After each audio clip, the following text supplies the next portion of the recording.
Hello everybody, this is Joe bringing you some more Final Fantasy XIV, and today I got a pretty good treat for you. I got some turn 6. Yeah, you heard it folks. Me and my raid team, we downed this shit. Took quite a long time to actually get all the mechanics down. Turn 6 is actually, it's pretty hard on communication. I look amazing as a midget, by the way. It is amazing how, like, just look how good I look. Got that new caster chest piece. Running as summoner right now because didn't feel like running black mage on the first new coil turn, because Lord knows my raid team will give me the biggest shit about that. We're approaching the pool right now. Yeah, so pretty much turn 6 is fighting Rafflesia, and essentially what you have to do is someone's gonna get like a ball over their head, and then you gotta go to like the bamboo branch from either north, west, south, or east. Essentially one of your party members calls out the direction, you go there to avoid getting eaten, because if you get eaten, she gets stacks. She can eat multiple party members, which gives her more stacks. The more stacks she has, the more damage she does to tanks. So essentially you want her to go into the last phase with about 3 stacks. Like right there you have it. Andros, our shitty bard, calls out like which bamboo patch we're going to use to actually not get eaten, and then everyone else just goes in like opposite directions. You essentially get tethers as well, which causes you to like fucking be tethered to someone, and you kind of gotta like run away from each other and break it. Deeps right now is amazing. It's checking me out right now. Look at that 208 with the Groot at 89, so I'm at the top of the DPS boards right now.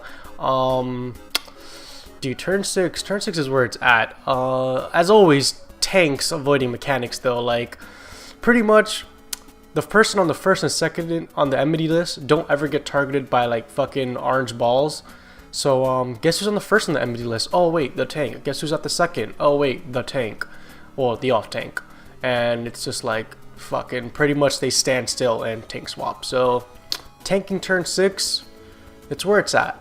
It's pretty much the best job to do in turn 6 because you don't really gotta do shit. The hardest job to play here would probably be I want to say healer. Healers got to worry about the tether. They got to worry about being in range of the tank when they break tether. They just not to mention they got to deal with the same mechanics as DPS, plus keep the tank alive and the party alive. So the struggle's real.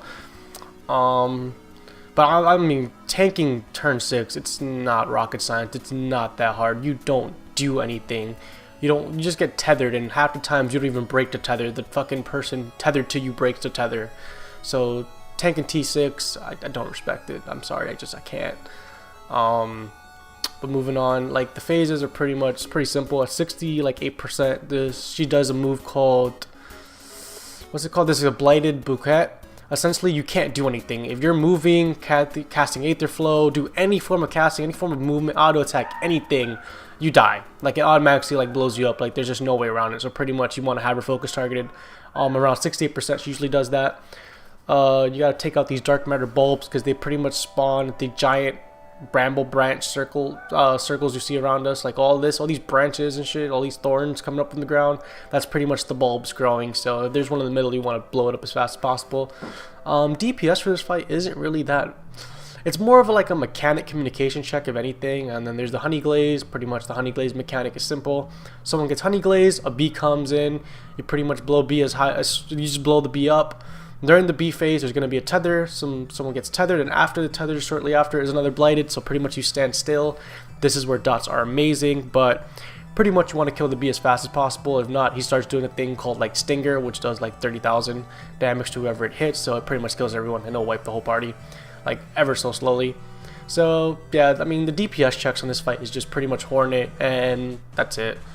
Like honestly, you don't really need much DPS. You could probably come in here like not even full I-90 and you should do relatively well, so long as you know your rotation. But if you don't know your rotation, then I would recommend having a little more gear. In regards of heals, like they're pretty standard. It's pretty standard. Like, you know, party gets hit by a giant AoE, you kind of heal through it, etc., etc. Looking forward, that tether, son. When healers get tethered, it's the struggle. Like, oh my god, it's so annoying. We're approaching the 50%, and another blighted comes our way, and pretty much stand still, don't do shit. Tau pops mantra, so pretty much the heals are going to be even bigger. Back to DPS. Roughly around 40%, you're approaching the last phase, which is pretty much the Super Saiyan slugs, which we'll get, you know, we'll cross that bridge when we get there. That Whispering Dawn, though. Whispering Dawn, so useful for this tether phase, because it's just like, it's the best. I'm gonna pop sprint here, gonna go to the right, just chill. Sank being bad with tethers like usual, because when is Sank ever doing something productive? But yo, the fight it's not that hard. It's definitely hard learning it. Like you really it takes a while to get the communication down, but other than that, once you have it down, it's a matter of just executing, and that's it. DPS checks are really light. The whole tether thing is really simple to deal with. Like it's pretty much just assign people to move back. Like it's not that hard. Hornet's a minor DPS check, I guess, but it's so easy to kill him. Like he doesn't even have that much health that it's not a thing. Let's see, we're at 44%. We're probably gonna push the next phase. Gonna have tethers right now. 43% the push. Tether can be a little annoying in the last phase. You'll see in a bit, but it's not the worst thing in the world. Popping this Fester on him. He's at 41%. We're about to break. Come on, 41.44. The struggles there we have, we're at 40%. So right there, he's pretty much gonna assume the break, where he's gonna do a move called Leaf Storm, aka the Pokemon base 120 move that like Spec Sceptile used back in UU. But yeah, Leaf Storm, AoE thing, and pretty much healers just heal you through it. Essentially what you want to do is stack in the middle, because he's about to cast a move called Acid Rain. So the Dark Matter slugs, don't hit them, just let them rock. You cast Acid Rain. I usually pop Shadow Flare up where the boss is. You run out the Acid Rain, because if even one hits you, you just die. My Garuda lives because Garuda's a boss. Let the off tank mark a slug, kill the slug. Well, not kill the slug, get it down to 50%. It's gonna go feed to a slime. Slimes will not aggro to you unless you hit them, and pretty much the slime is gonna eat the slug and become Super Saiyan 1 Goku, as we like to call it, because if he eats the other slugs, he's like Super Saiyan 3 and just demolishes the tank. But pretty much you limit break Super Saiyan 1 Goku, knock him out, and the last two slugs are pretty much like Krillins and Yamchas. Like it's not a thing. That move you just saw, aka the Ass Laser, you have to be stacking in a linear matter, so it doesn't really matter. You don't have to stack on each other. You can stack, so long as you're stacking in a line, you can mitigate the damage. So you'll have tethers during that phase, so it's recommended to assign people to actually move back, preferably not the healers, because the healer should be as close to the tank as possible. We're gonna knock this slug down, and we're gonna go back to DPSing with Flasia. Flaisia's looking at what, 29% HP. We have tethers again. Andrew's gonna move. I have the tether, so I'm not gonna move at all. Healers were tethered to, no, they weren't tethered to each other yet. It's pretty good. But pretty much assign people to move back, and you should be good. Swarm is like this move that is like puts a bunch of bees on the tank, and like after 5 seconds it ticks and does like 1,000 per hit or something. So yeah, pretty much just need like a big heal after it, preferably Lustrate. Make sure you always stack linearly for the Ass Laser, and you're good bread. Approaching that 20% mark, gonna burn it down. After the boss goes through that full rotation, it'll go through another Leaf Storm, which means it'll go to another Acid Rain, and it's gonna actually force you to stack in the middle again.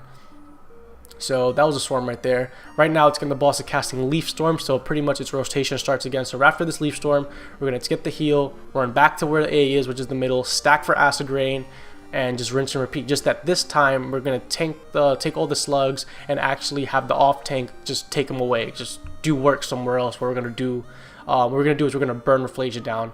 The reason why we do it this way is because, real shit, if we try to do the burn strat earlier, because we don't all have Allegan weapons, we don't actually have enough DPS, and we're just gonna get Super Saiyan 3 Goku. The reason why it works now is because the swarms aren't actually doing like its thing. Like we only have one stack, so we're not actually gonna take like a shit ton of damage. If you try to do it too early, like you do the strat in reverse, you have like fucking 5-6 stacks of this, and swarm just starts ripping through your anus. So it plays that 8%, going through, holding our composure. Leaf, oh, that was swarm. I got the tether, so I'm gonna stay up north. Pop it real quick. Ass Laser, Andros down. Andros, you're so bad. How do you have like 4,900 HP and you still go down, son? Gonna bring him back up. We're almost at safe part. Once we hit like 5%, there's no way we can wipe actually, simply because of how much dots are on. Got my pet still on them. Everyone's on them. We're doing good. Doing about 1% per like every 2 seconds, so we should be good. We're pretty much at the safe spot, like real shit. This is pretty much the down, and there you have it, folks. That is turn 6 down. No problems. Took us quite a couple of hours to actually get the fight down, but other than that, this giant plant shit is nothing. It's just pretty much a communication thing. Let's see what drops we get. And we get the high elegant earrings of slaying and the high elegant earrings of aiming. So congratulations to our bard and monk. That's going to be a great DPS boost. I'm actually really happy it's DPS stuff, because the more damage you do, the better. Fuck that tank life. Thanks all for watching. That's T6, everybody. We're like 6 on the server right now, so turned up. Let's go Adamantoise, and don't forget to like, comment, subscribe. Follow me on Twitter for more like Final Fantasy stuff, as well as I'm going on that T7, guys. Going for that T7, so wish me luck.